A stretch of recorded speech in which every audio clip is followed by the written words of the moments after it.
some of the most discriminating fans on the planet, maybe in the galaxy. One thing why it's really important for me to do the job that I do and for these people to do the jobs that they do, I was thinking about this, and you buy some high-end collectible things, and for the most part, you're spending a lot of money on something that you've never seen before. So these people are working incredibly hard to deliver that authentic Star Wars experience that you like. I hate calling these things product. Sure, you have to spend money on them, but what they deliver to you is something that lets you enjoy the story, the Star Wars story that you love, every day of your life. You watch the movies and the shows, and as great as they are, they only last as long as you're watching them. But you buy a high-end statue or a prop replica, you put it in your fan cave or wherever you have it, and now that reminds you how much what Star Wars actually means to you. So, yeah, I'm preaching to the choir. So, you'd be really remiss if I didn't take a second to remember Brian Odo and all that he meant to the collectibles community. Yeah, so I just want to acknowledge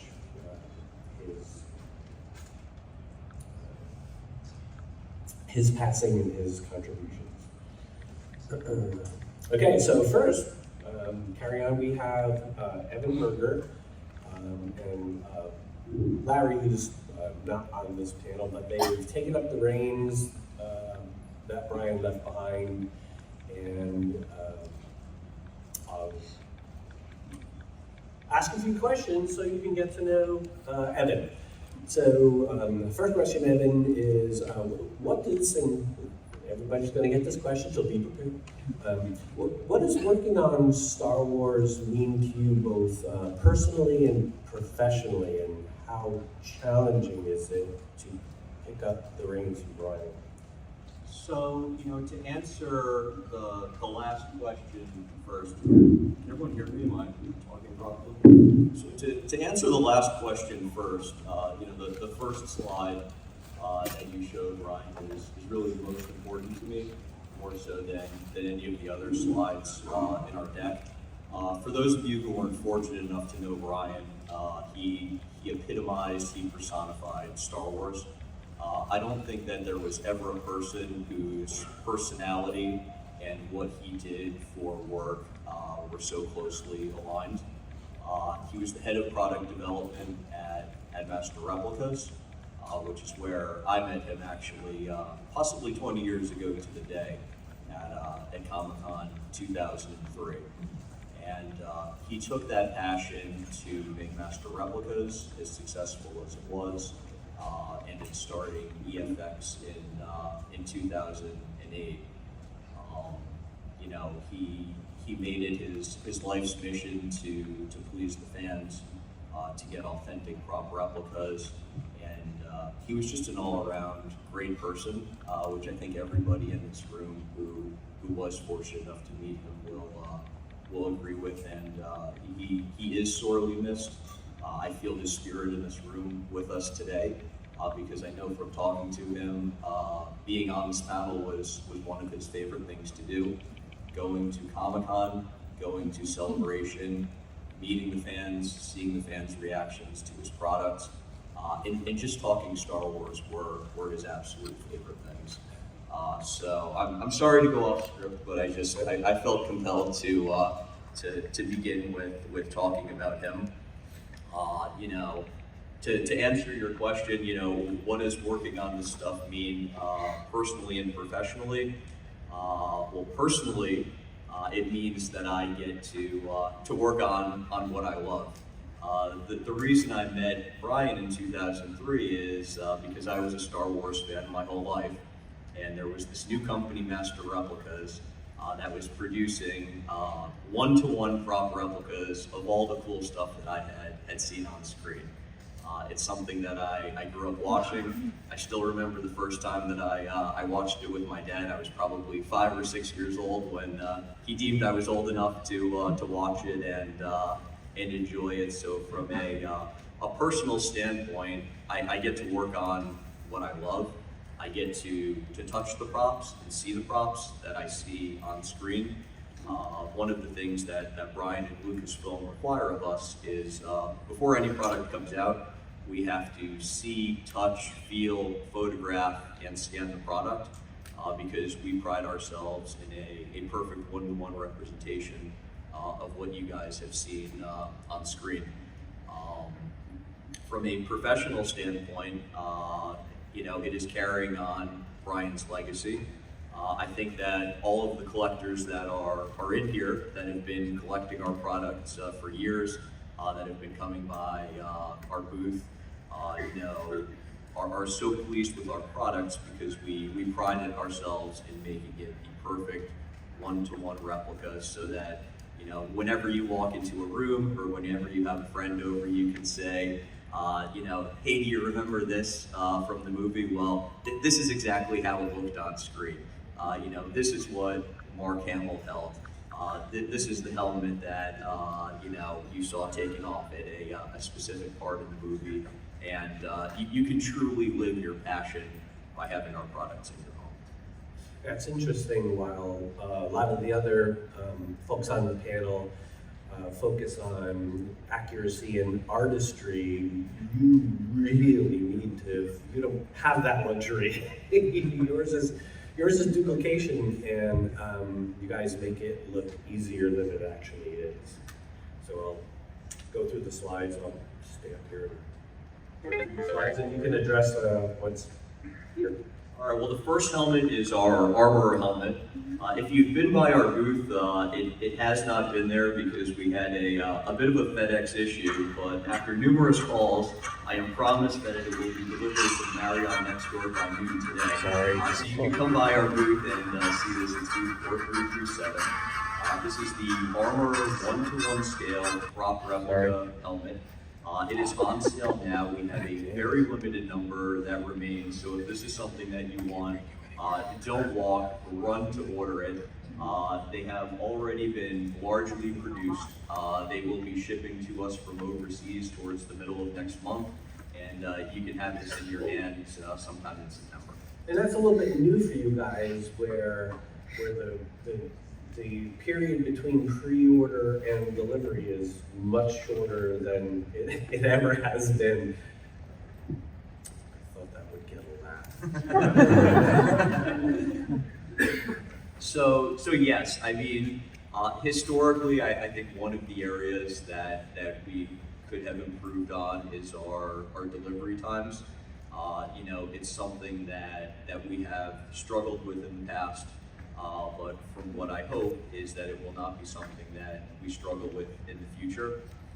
We want to stick with the timelines that we promise you, our collectors. We're a lot further in the R&D process and the production process before we're even announcing items for sale. Because we know that when you guys order something, you're excited. You want to see it on your shelf. You want to only wait a couple of months and not a significant amount of time. So the long wait times are something that is in the past, and we're going to strive to improve, and I believe we are. Okay. Next is the Bo-Katan helmet. This is also perfect one-to-one representation of what you have seen on screen. We have used, original files, original master patterns to produce this. It is 3D printed. I know that a lot of people have been curious about the production process. The reason we're 3D printing it is because the original one that was used on screen was 3D printed. We've announced this to be part of our Legend line. What our Legend line means is that it is as accurate as possible through the course of reproduction to construct an item. It will be 3D printed, just as the original. The viewer rangefinder will move, and if you come by the booth, I'll show you the interior of it, which is how the actual one will look, which is how it was cut and used on screen. Awesome. Next, we have our Luke Skywalker lightsaber from The Mandalorian. This item we have limited to 1,750. We produced the first 1,000 of them. They will be shipping to us from overseas in about 2 weeks. So this one will be delivered end of August, first week of September to the first 1,000 people that order it. Again, this goes to our shorter time frame and our shorter turnaround. We announced this for sale earlier this month, so it would be in your hands within 2 months of ordering. We have very few left in our first run of 1,000, so if you want to get this in about 5 or 6 weeks, hurry up and place your order. Yeah, fun story on this one is this was developed during during the COVID shutdown, and no one was allowed into Lucasfilm except for very few people, so I was actually able to get in while this was up there, and I measured this old school with calipers and did drawings for this. So there you go. Okay. And this one I'm very excited about. As everyone knows, the dark saber.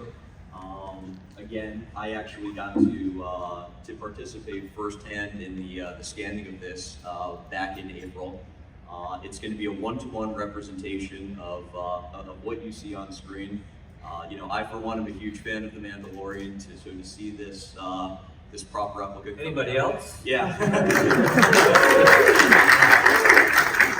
A few fans. So for me personally, a prop that is so central to the storyline of that show to bring this out and get a perfectly accurate, one-to-one version is something I, for one, am very excited about.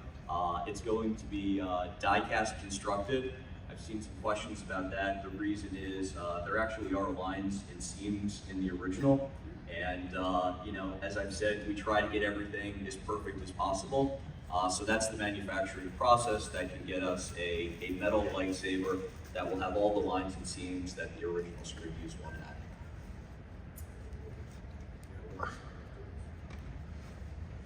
Oh, yes. And last but not least, is anyone excited for Ahsoka coming out next month? All right, so a few Ahsoka fans in here. We've got the Ahsoka Tano dual lightsaber set. These are not announced yet, but we are going to offer them for pre-order in conjunction with the premiere next month, and it sounds like quite a few people are as excited as I am about coming out. Once again, it's a one-to-one of your lightsabers from the the star and lead in the show. You can actually see them at our booth. It's booth 4337.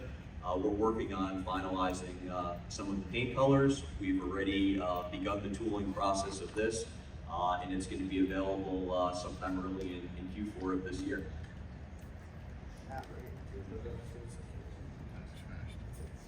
Okay, so and you're going to give something, well, Lawrence is going to give something away on behalf of EFX to some preordained person that only Lawrence knew. All right, so we have brought with us, this is an item that recently came out. It's our Legend Edition Scout Trooper or Biker Scout helmet with blaster affixed to the base.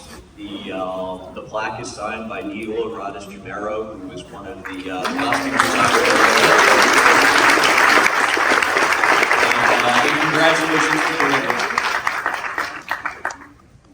Right, next up we have Gilmore from General Drive. General Drive might be our longest standing high-end collectible licensee. We've been around for a while.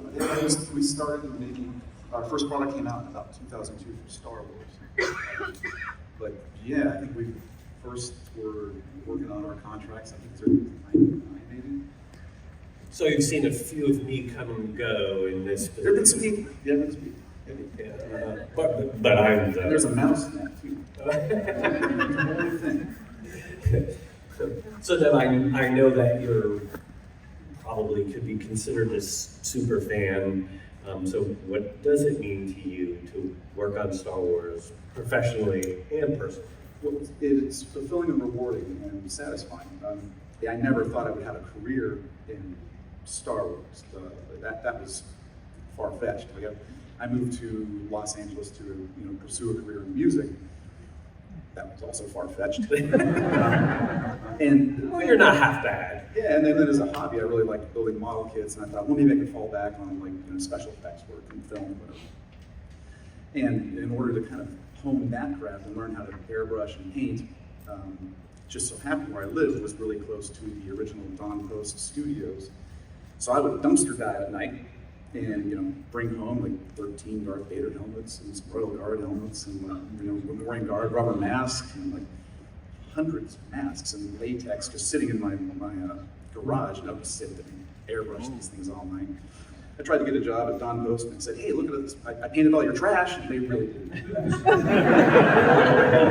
No, they started destroying everything after that, and I never got another shred of Don Post pass off ever again.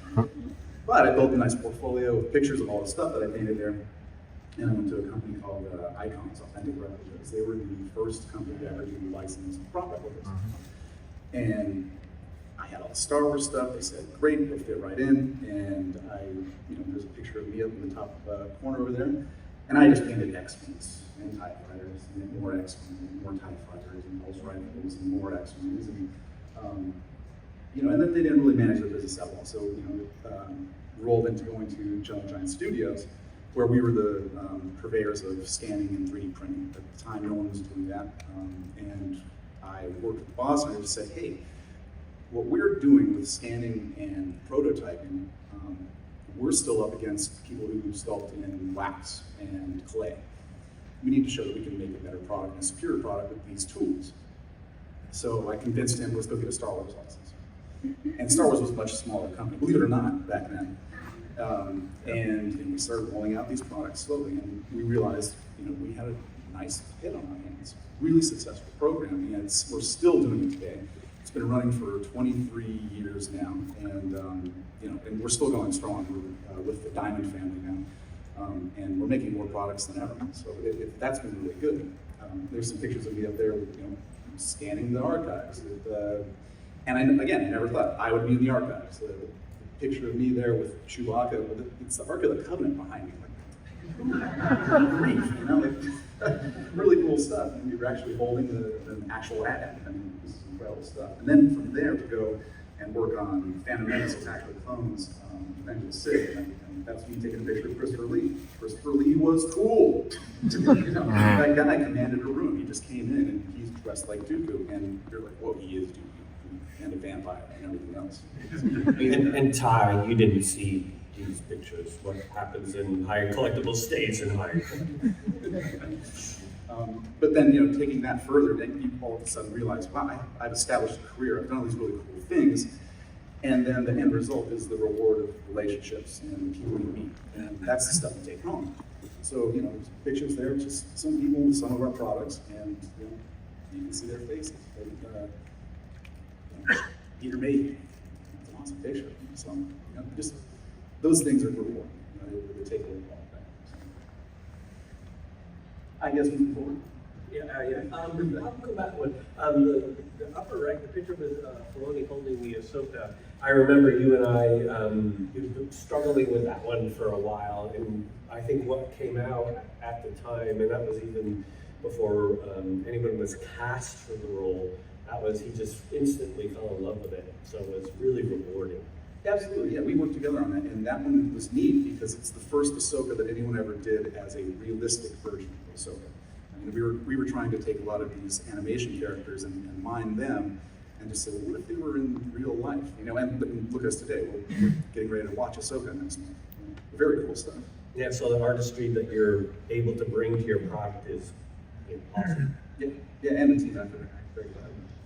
These are some of the bus products that we make. And as I was saying, we long-running line. People still collect these stuff. We just did Celebration. There's guys in the UK that are just showing me their collections, and wow, I can't believe you bought all of those busts. It's just amazing. I've done hundreds of them. But a couple of the things up here, there's a Grievous, it's a concept version. Really like him. He's got some little sandy colors on him. The L3Ds are Legends in 3 dimensions. They're a half-scale bust. The Gamorrean is amazing in terms of, if you want to come out and check him out, he's one of my favorites. The nice everyone Vader, the reveal. And then a couple coming soon on the bottom.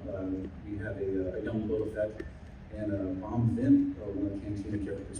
We have a lot of fans of really want creatures and Cantina characters, so we stick with those. Boba looks angry, I wonder why. We also do statues. We've been doing statues forever. These are just a couple examples of what we do. We'll do animated style statues with Thrawn there, seated in the command chair. And we also like to do a few like showcase pieces, like the Mandalorian swinging around his good motion now on the swoop bike.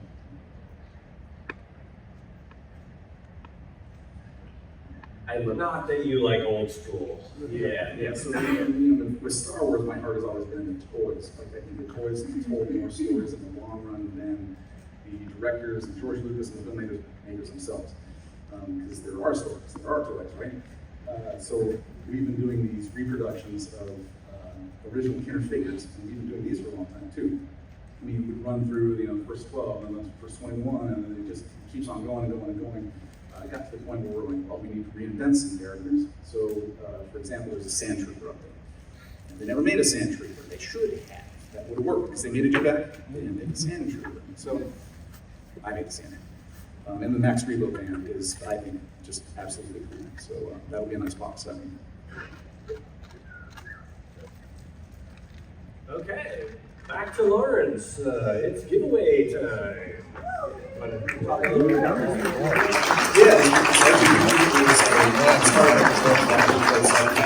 third leg, the original Kenner figure did not have the third leg, it just came with the droid set. So it's a new one that we really like. And there's also a Boba Fett statue in there and a Darth Vader from the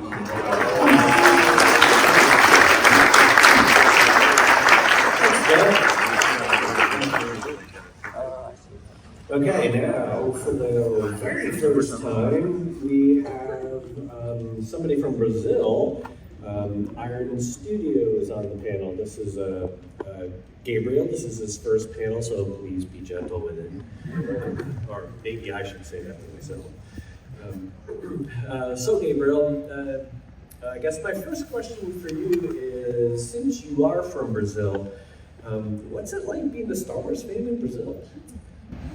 Hi guys, Star Wars has been rerun a lot of times on television, so collectors are very nostalgic for having the piece immortalized and materialized as a reminder of the saga and important moments of their lives, especially for me also. Brazil has always struggled of having official Star Wars products, so it was very difficult for us to have Star Wars original products there. That's one of the reasons me and my cousin Renan, which is the Iron Studio CEO, we wanted to have licenses for bringing Star Wars official products to Brazilian people.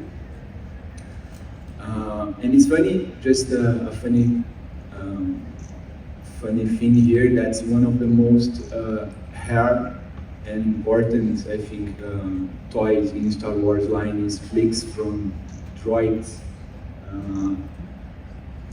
series, and it's only released in Brazil in the 80s, so it's strange, it's funny. So that's it. We always struggle with having official products there, and being a licensee now is very rewarding. So what does it mean to you now to actually be working on the stuff that obviously there was such a need for, things that were so hard to get, and now you can deliver them not only to people in Brazil but all over the world now? Yes, of course. Have the official references, the official material.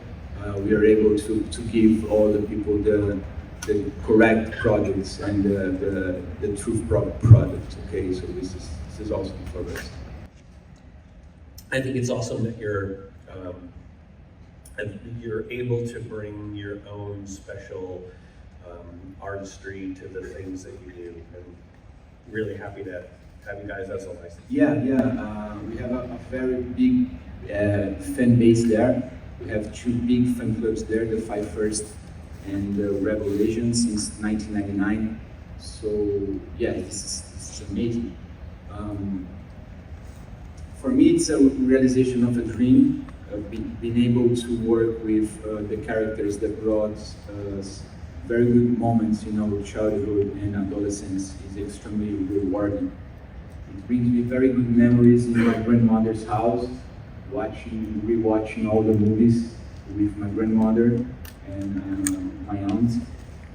Or maybe on the trips the family trips that we made here in the United States when we were young, when our parents gave us like $100 to stay for 15 days and we just spent all the $100 on the first day on the Star Wars toys, and the rest we just eat some sandwiches. So yeah, to be able to have the original references and work with amazing team, Lucasfilm team, is making me speechless. So thank you very much.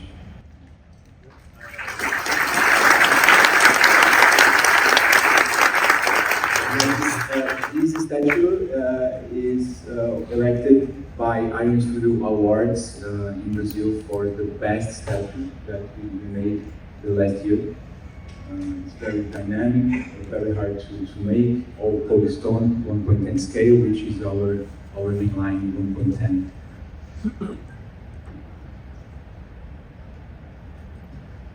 Yeah, when we were young, we just painted like Dev. We like to paint and to build models. So when we were young, maybe 10 or 12 years, we just bought, me and Renan, we just bought this AMT model kit, this pod racer. And it makes my cousin be a racer, so he's a racer now. And it makes me paint models. So I'm a painter right now. I just paint some Iron Studios model because of that model. So it's funny because now we are doing this pod racer, 1.20 scale. Maybe we will release next year. And yes, it's funny to see how everything started in 2096, buying this AMT X2 kit. I think that's really funny that as a child you were building and painting model kits, and now as a grown child, I still do this. Now you get to do this stuff. I think Yes. Unfortunately, I have to paint it again. Yes, guys, this is some models that we are releasing next year. So we have a quarter scale, painted on throne. The second one is the battle between Obi-Wan and Vader of the series. Fortunately, we don't have Vader yet. Maybe tomorrow they will deliver. We have the Obi-Wan in our booth 100. So please come visit us there. We have a lot of things to show, and we can have a chat there. Yeah, that's something you were telling me before. There's if you've been by the Iron Studio booth, you'll want to go again. There were some things stuck in customs. So Yes. Was there? Did they give you a delivery date? Will they be here before? Yes, it arrived today. Today? Yes, we're just going to pick the items there, and tonight, instead of having dinner, I will rent all the products there to you'll be able to see there. So please come visit us. Speaking of which, so these are some of the things. I'm sorry. So we have more. I think you will see today Rancor, 1.20 scale. It's an amazing piece, one of the best Iron Studios pieces. I really like it. I had a chance to paint a little bit, so the base is my paint job. Mando Starfighter, if it's in good conditions due to all the setbacks that we had, maybe we will exhibit it too in 1.20 scale in dark mode. We will release in the end of this year also 1.4 scale. And it's giveaway time.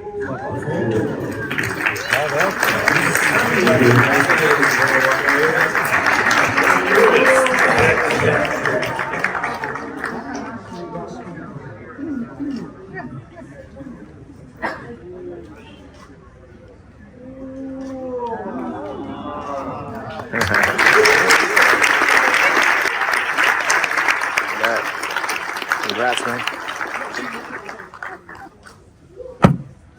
Okay, Matt, it's your turn. Next we have Matt Bischoff from Sideshow. Known Matt for a really long time. But I don't think I've ever asked you the question of what does it mean to you to be working on Star Wars? What does it mean to me? Well, it's humbling first. And well, before I get into that, I want to thank you all for taking time out of your day to be here, listening to me and my colleagues talk about Star Wars. We'll share something in common, and I'm a fan for this license. It's a great license.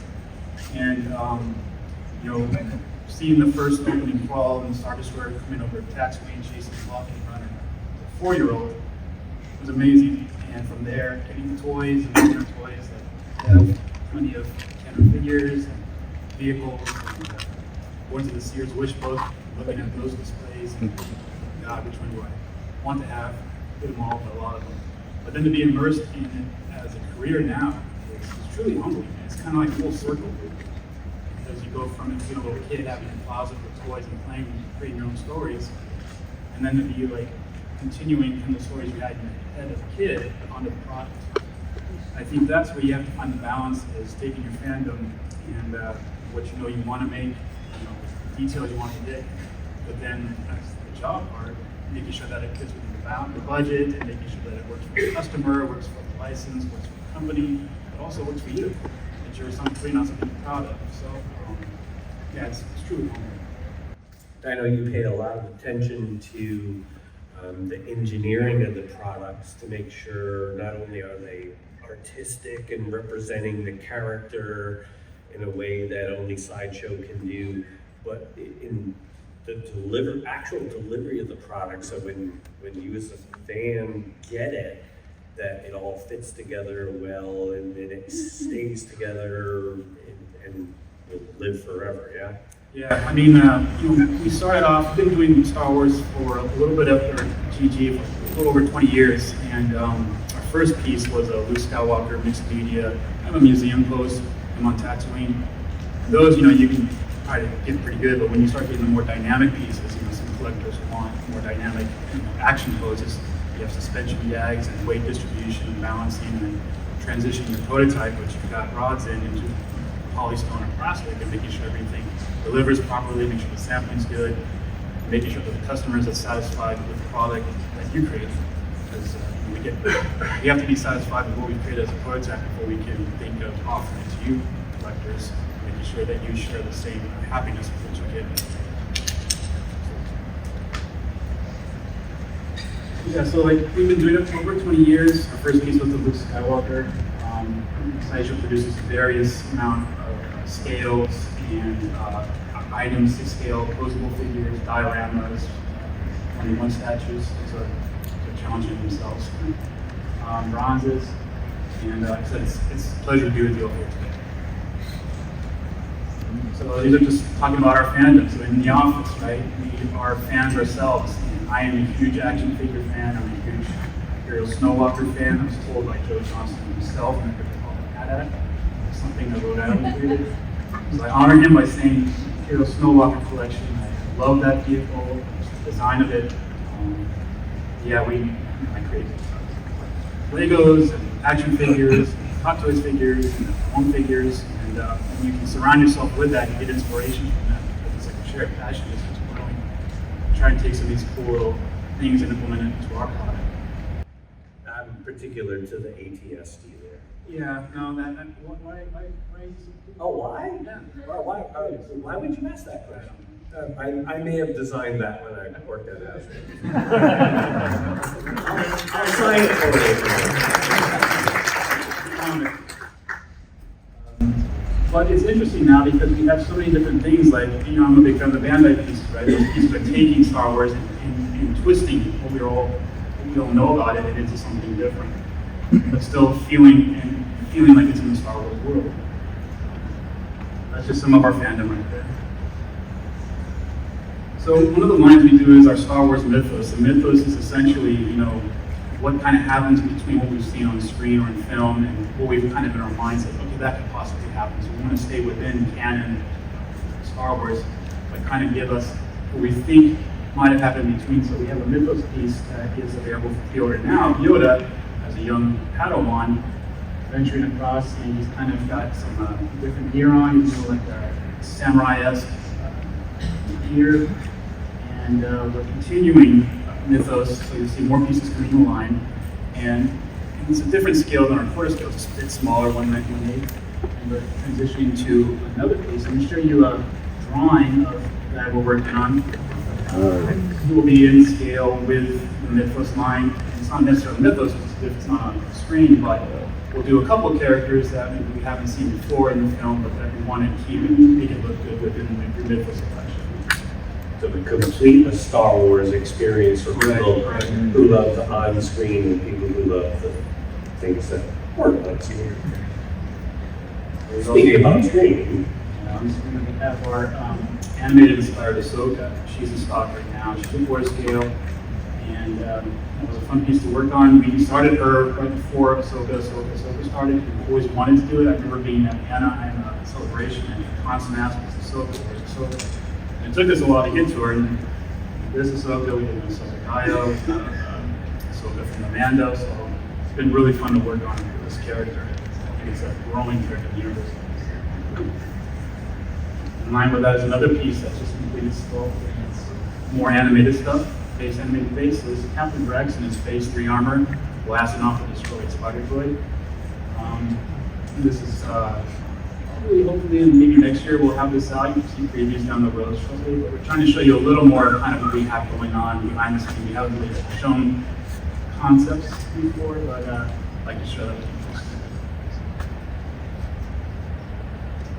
General Grievous that came out recently. Of course, we have a massive piece. He's always been a fun piece to work on. We've done it in 6 scale, and that was an arduous task, but I was happy with how it came out. But he's a great character. He lends himself to a whole lot of different interpretations of posing, so it's fun to work on. Continuing in the prequel realm, we have a mixed media Mace Windu coming, the baddest Jedi. Right? Might even come with a little wallet. and normally I don't like showing things that aren't at least a King Master, but since we're among friends here, I thought we'd give you guys a little bit of this. So nobody tell anybody.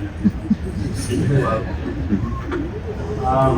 Another piece that is available for pre-order now is Boba Fett from Empire with Han. The cool piece about this is Han is suspended in this quarter scale, so it's a big slab of carbonite.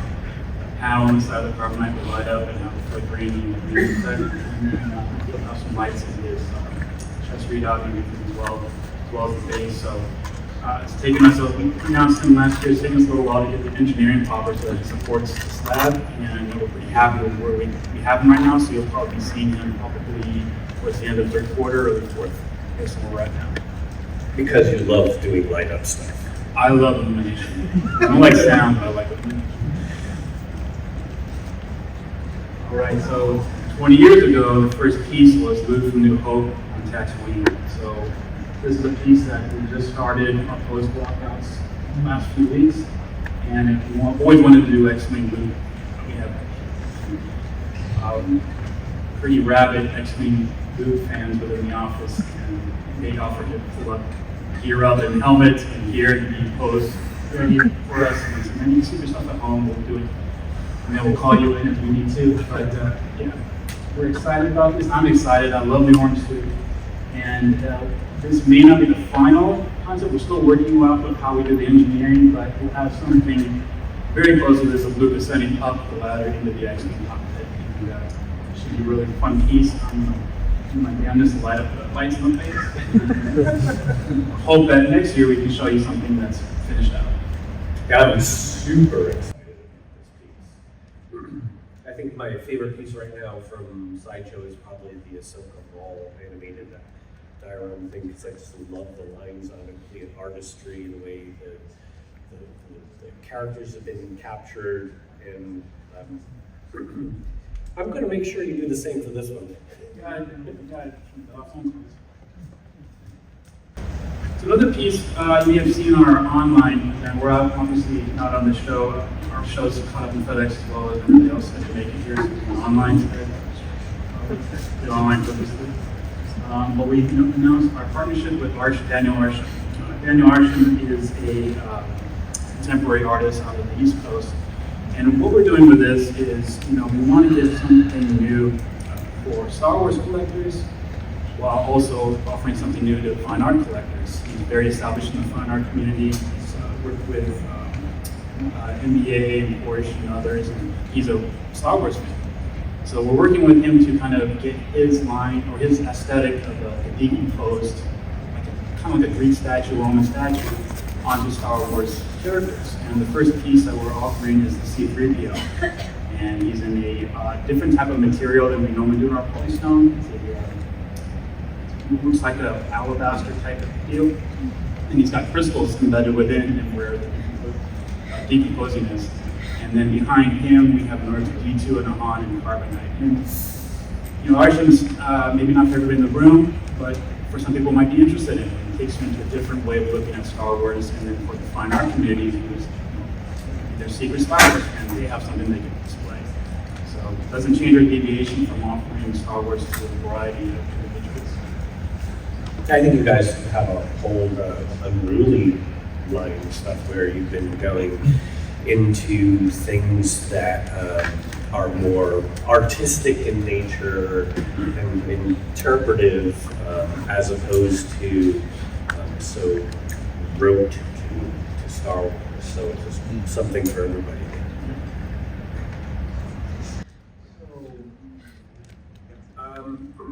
So before we do giveaway time, I'd like to thank everybody for coming. I'd like to thank you all for your support, and I hope that you've learned a little bit about some of the people who work in the companies that provide you with the things that that you love.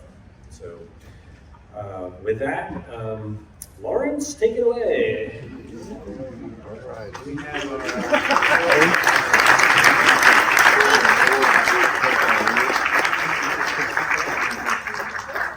Yeah. Jedi and Padawan duo, some lucky collector. I love these. These are awesome. Ahsoka's not here yet, so someone's really lucky. Someone's really lucky, yeah.